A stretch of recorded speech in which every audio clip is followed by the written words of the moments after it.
everyone, this is Vince the Prince, your crown prince of professional wrestling, and WrestleTalk is back with episode number 2 to talk a little bit about SummerSlam, or as some people might call it, Bummer Slam, because the finishes to some of these matches was absolutely ridiculous.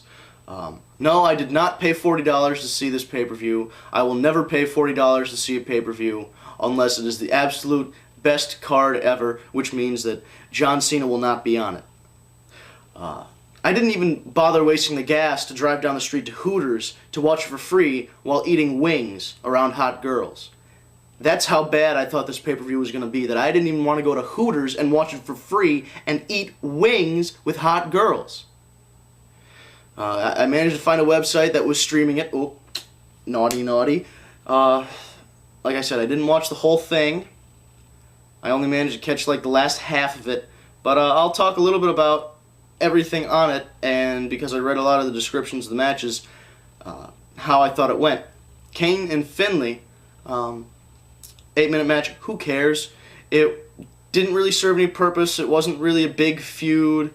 Hornswoggle got involved. That's always great, because that didn't get old a year and a half ago. Umaga, Carlito, and Mr. Kennedy, that's a match I would have liked to see. They only gave it 7 minutes, though, which means that I don't know how good the match really could have been if they only gave him 7 minutes with a bunch of talented guys in the ring. And Umaga retained. I kind of saw Umaga retaining coming, but at the same time, I thought it would be nice to switch it up a little bit since no other titles changed hands that night that maybe Intercontinental would. Rey and Chavo, probably would have liked to seen that match. They gave him 12 minutes, which isn't bad.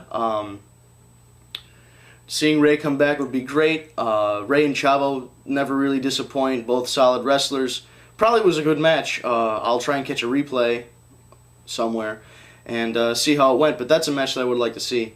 Women's Battle Royal, who cares? You saw Beth Phoenix winning it from a mile away. Big freaking deal. Steve Austin defeated MVP in a beer drinking contest. That's one nobody saw.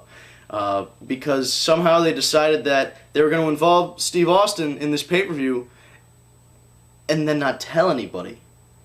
Well, don't you think that a lot more people would have bought it if they announced that Steve Austin was going to be involved? Because Steve Austin, even though he's been retired, is still a big pay-per-view draw. Whatever. I don't know how it went. I can't really get an indication from the internet reports. It's an in-ring segment that's not wrestling, so I don't know. I mean, I'm sure beer drinking stunner, yeah, it's great. Whatever.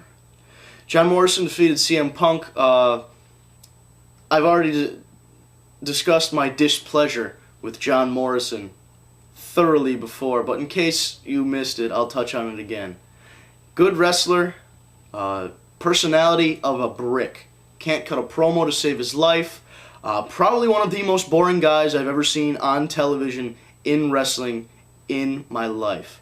And it's really unfortunate because he's got a nice body, he's got a good build to him, and he can wrestle, but he just sucks at everything else really hard. I'm sure a lot of people are questioning why CM Punk didn't go over in this match. I wasn't. I saw Morrison retaining from a mile away because I watched The Secrets of the Ring with Raven from RF Video and Ring of Honor Video.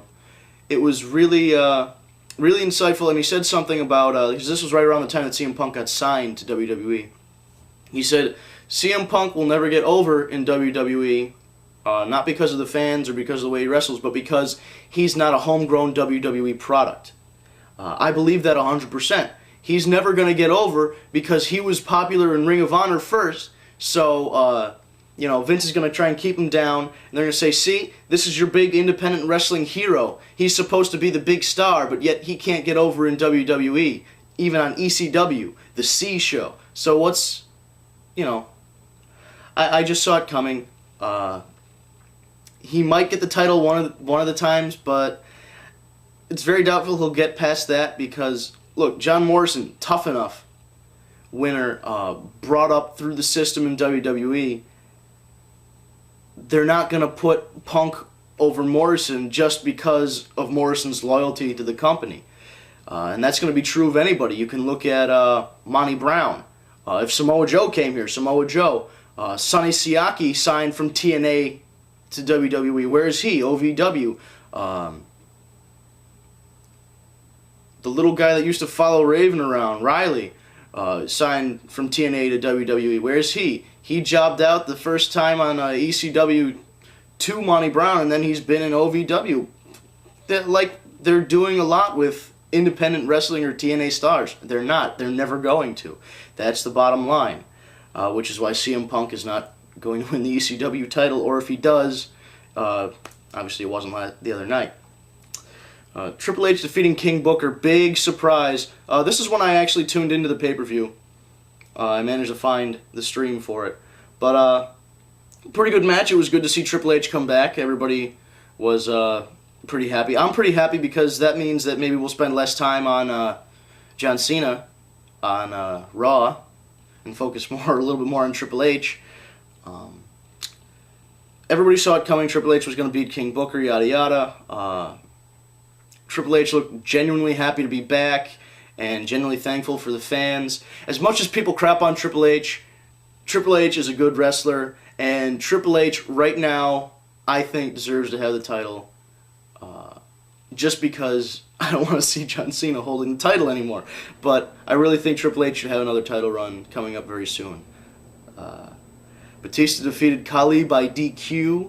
Another title retention that sucked because nobody wants to see the Khali as champion because he's awful and he should not even be on WWE programming. The only reason he's on there is because he's so tall. He's the Giant Gonzalez of our generation without the furry airbrushed bodysuit.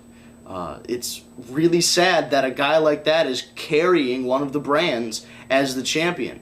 And when you look at the other brands, you've got a really tall guy that sucks. You've got a guy that's a good wrestler but is really, really boring to listen to. And then you've got John Cena, who half of the crowd hates. So they're not doing a very good job with the people that are supposed to be carrying this company. Not really much to say about the match. It was sloppy and awful, just like you would expect from Batista and Khali. I don't even want to keep going with that. John Cena defeats Randy Orton, and it pains me to have those words come out of my mouth because I've been reading for so long that Orton was going to beat Cena, and I was waiting. I was so ready for that title change, and they just yanked it out from under us again because that's what they love to do. They love to say, oh, you want somebody that's going to bring prestige back to the world title? You want somebody that's going to bring in ratings? No, we don't want to do that. We want to stick with the same guy that people have been booing for 2 years. Let's do that. Let's have a face come out with the title and booed for 2 years straight and not do anything about it. It's absolutely ridiculous. Online report from after the pay-per-view said that Michael Cole and others sitting at ringside were shaking their heads at the negative reaction John Cena was getting. How can you be surprised at that? He's been getting it for 2 years. He got booed at the WWE Hall of Fame ceremony before WrestleMania. How bad is that?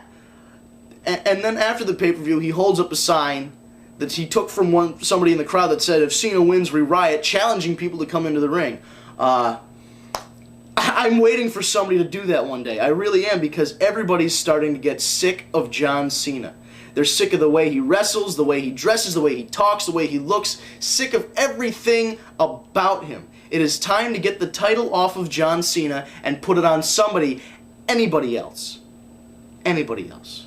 Well, overall, I didn't think it was a very good pay-per-view, which is why I didn't buy it. All 4 titles were retained, which sucked. And I'm not even going to give this a star rating, because I don't even want to think about it. Catch me on the next WrestleTalk. This is Vince the Prince, your crown prince of professional wrestling. Thank you for watching.